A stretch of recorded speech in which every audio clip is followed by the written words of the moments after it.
La Tunisie connaîtra officiellement son président demain mardi. Les sondages donnent largement vainqueur le constitutionnaliste Kaïs Saïed. Le taux de participation s'élève à 57,8%.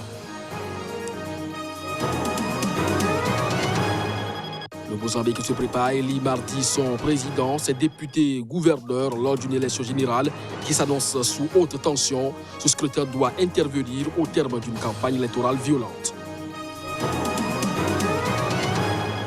Au moins 16 personnes dans le nord du Burkina Faso ont perdu la vie vendredi. Une attaque contre des fidèles qui priaient dans une mosquée.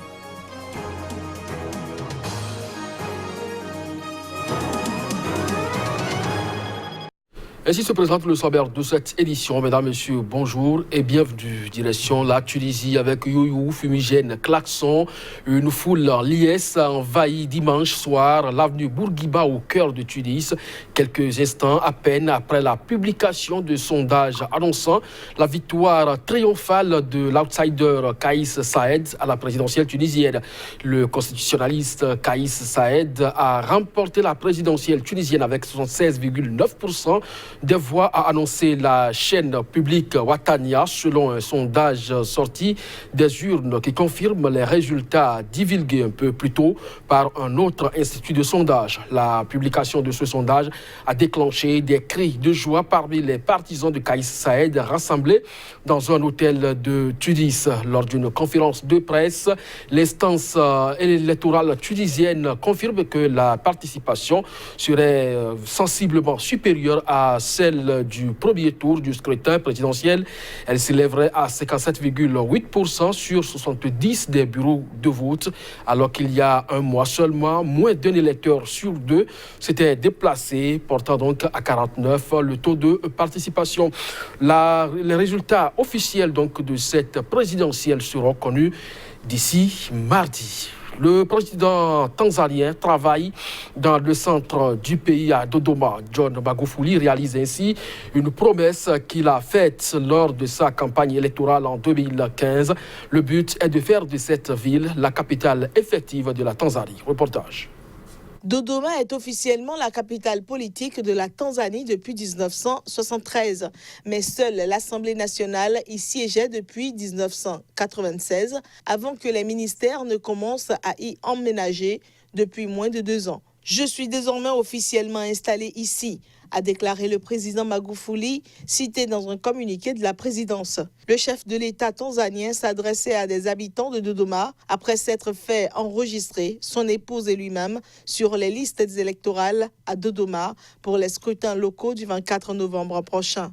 Le gouvernement tanzanien a déjà délivré des titres de propriété à des ambassades et des organisations internationales afin qu'elles puissent construire leurs bureaux et résidences à Dodoma. Les services du Premier ministre et tous les ministères y opèrent déjà, avec des bureaux secondaires à Dar es Salaam, la capitale économique, où sont encore installées des représentations diplomatiques. Un aéroport international est en voie de construction à Dodoma où existent déjà des structures pouvant accueillir certains appareils. Véritable poumon économique du pays, Dar es Salaam, au bord de l'océan Indien, est la capitale commerciale de ce vaste pays d'Afrique de l'Est. Lorsqu'elles avaient annoncé en 1973 que Dodoma devenait la capitale politique du pays, les autorités tanzaniennes souhaitaient déplacer le centre de gravité du pouvoir vers l'intérieur du pays, notamment pour en favoriser le développement. Le Mozambique se prépare à élire mardi son président, ses députés et ses gouverneurs lors d'une élection générale qui s'annonce sous haute tension. Ce scrutin doit intervenir au terme d'une campagne électorale violente qui illustre les difficultés du régime au pouvoir depuis plus de 40 ans à faire régner un climat de paix et de cohésion sociale. Les Mozambicains sont convoqués aux urnes pour élire mardi leur président, députés et gouverneurs. Sauf énorme surprise, le chef de l'État sortant, Filipe Nyusi, et son parti, le Front de libération du Mozambique, Frelimo, devraient une fois encore l'emporter devant leur éternel rival, la résistance nationale du Mozambique, Renamo, tant dans la course à la présidence qu'au Parlement. Le gouvernement et l'ex-rébellion de la guerre civile devenue opposition ont signé en août un accord de paix et de désarmement censé mettre un terme définitif aux affrontements sporadiques entre les deux camps qui avaient repris en 2014. Mais les tensions sont restées vives à l'approche des élections du 15 octobre. Pour l'ONG Human Rights Watch, cette élection est d'ores et déjà une des plus violentes que le pays a pu organiser. Candidats menacés, destruction de matériel électoral, risques entre militants. Les incidents se sont multipliés ces dernières semaines, jusqu'à l'assassinat lundi du chef d'une mission d'observateurs électoraux par 4 policiers.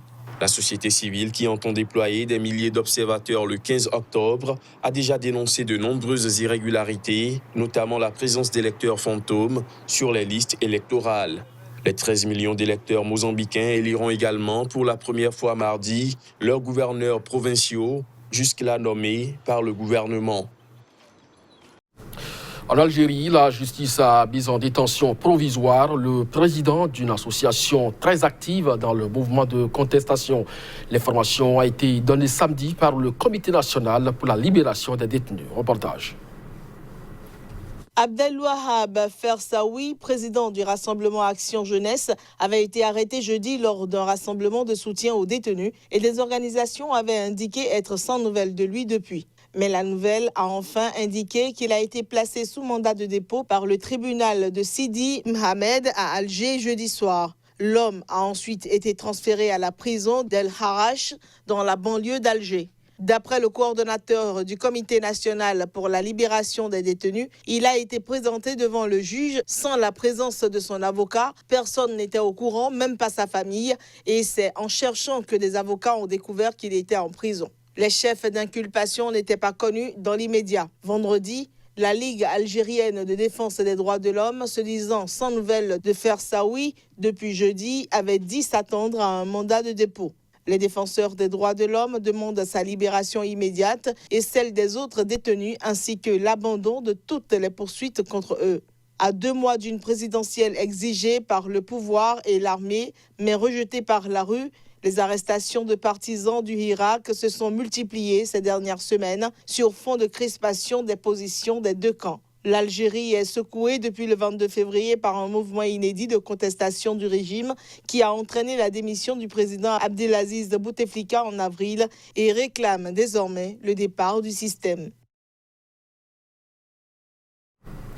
Au Sénégal, l'ancien président Abdoulaye Wade a été longuement reçu samedi au palais de la République de Dakar par son successeur Macky Sall. Un nouveau signe de réconciliation entre les deux hommes après 7 années de brouille. Reportage. C'est dans la cour du palais de la République, sous le regard des membres de la garde d'honneur, que Macky Sall avait accueilli son hôte. Selon une déclaration conjointe lue à l'issue de ce rendez-vous qualifié d'historique par les médias sénégalais, l'actuel et l'ancien président se sont réjouis d'une rencontre empreinte de fraternité et de sérénité. Près de 3 heures durant, les deux hommes ont évoqué la situation politique nationale, le processus électoral, le statut du chef de l'opposition ou encore les questions de sécurité. Occasion pour l'ex-président de faire également des recommandations au président Macky Sall pour qu'il déploie tous les efforts nécessaires à la maîtrise de la gestion du pétrole, du gaz et des autres ressources naturelles du pays, alors que des soupçons de mauvaise gestion du gaz et du pétrole pèsent ces derniers mois sur le pouvoir. Macky Sall et Abdoulaye Wade ont également remercié le calife général de la confrérie des Mourides, Muntaka Mbaké, pour avoir facilité leur retrouvailles. La déclaration conjointe ne fait en revanche aucune allusion à Karim Wade, fils et héritier politique de l'ancien président, dont le sort est à l'origine de la brouille entre les deux hommes. Au moins 16 personnes dans le nord du Burkina Faso ont perdu la vie ce week-end. Une attaque contre des fidèles qui priaient dans une mosquée. Reportage. Ces attaques incessantes démontrent une fois de plus la faiblesse des forces de défense du Burkina Faso. 1 millier de personnes se sont rassemblées samedi contre le terrorisme et pour dénoncer la présence de forces armées étrangères dans le pays. Vendredi, des individus armés ont attaqué la grande mosquée de Salmossi dans le nord du pays. Au moins 16 morts en ont résulté d'après une source sécuritaire. 13 personnes sont mortes au cours de l'attaque et 3 autres ont succombé quelques heures après. 2 autres blessés étaient dans un état critique. Les victimes sont toutes des musulmans qui étaient en prière au sein de la mosquée. Malgré le renfort militaire qui a été déployé après l'attaque, les populations ont commencé à fuir la localité. Cette tuerie n'a pas encore été revendiquée, mais des mosquées et des imams ont par le passé été la cible d'attaques attribuées aux djihadistes par les autorités. Par ailleurs, 4 civils burkinabés ont été tués samedi dans la province septentrionale du Louroum, où un couvre-feu a été instauré. Le Burkina Faso est embourbé depuis 4 ans et demi dans des violences attribuées à des groupes armés djihadistes, certains affiliés à Al-Qaïda et d'autres au groupe État islamique. Les forces de défense et de sécurité burkinabées se sont montrées incapables d'inverser une tendance de plus en plus meurtrière avec quasiment une attaque par jour. Dans la capitale, Ouagadougou, 1 millier de personnes se sont rassemblées samedi pour dénoncer le terrorisme et la présence de bases militaires étrangères en Afrique à l'appel d'une dizaine d'organisations de la société civile à l'occasion des journées anti-impérialistes. Samedi à Sévaré, dans le centre du Mali, a dégénéré une manifestation contre la présence des forces étrangères. Ceci a tourné en pillage de conteneurs appartenant à la mission de l'ONU dans le pays. Reportage. Alors que des manifestants dénonçaient dans le centre du pays la présence de forces étrangères au Mali, une centaine de personnes réclamaient dans le même temps à Bamako une intervention de la Russie. À Sévaré, une manifestation a rassemblé 1 millier de personnes aux abords du camp des forces de l'ONU et de l'aéroport, selon des témoins. Après avoir mis le feu à des pneus, des jeunes ont emporté du matériel divers, dont des câbles électriques, une climatisation et des matelas. En effet, des manifestations organisées par la plateforme Faso Kao, censées être pacifiques, se déroulent à Sévaré depuis quelques jours, mais ont finalement dégénéré en ciblant plusieurs dizaines de conteneurs de stockage de la MINUSMA situés à l'extérieur du camp. Les manifestants ont également dérobé du matériel logistique et de construction. D'autres se sont mis en danger aux alentours de citernes de carburant qui, heureusement, n'ont pas explosé malgré la proximité d'un camion qui a été brûlé, selon un communiqué de la MINUSMA. Cette force de l'ONU est la plus coûteuse en vies humaines des opérations actuelles de maintien de la paix, avec quelques 180 morts depuis son déploiement en 2013, dont plus de 100 dans des actes hostiles. Dans son communiqué, la MINUSMA précise rester résolument engagée aux côtés des forces de défense et de sécurité maliennes pour améliorer la situation sécuritaire et la protection des populations. Une centaine de personnes se sont par ailleurs rassemblées samedi à Bamako, répondant à l'appel d'un mouvement de jeunes, le groupe des patriotes du Mali, pour réclamer l'intervention de la Russie afin d'aider l'armée malienne à recouvrir l'intégrité du territoire. Cette édition à présent terminée. Bonne suite de programme du SICA. À très bientôt.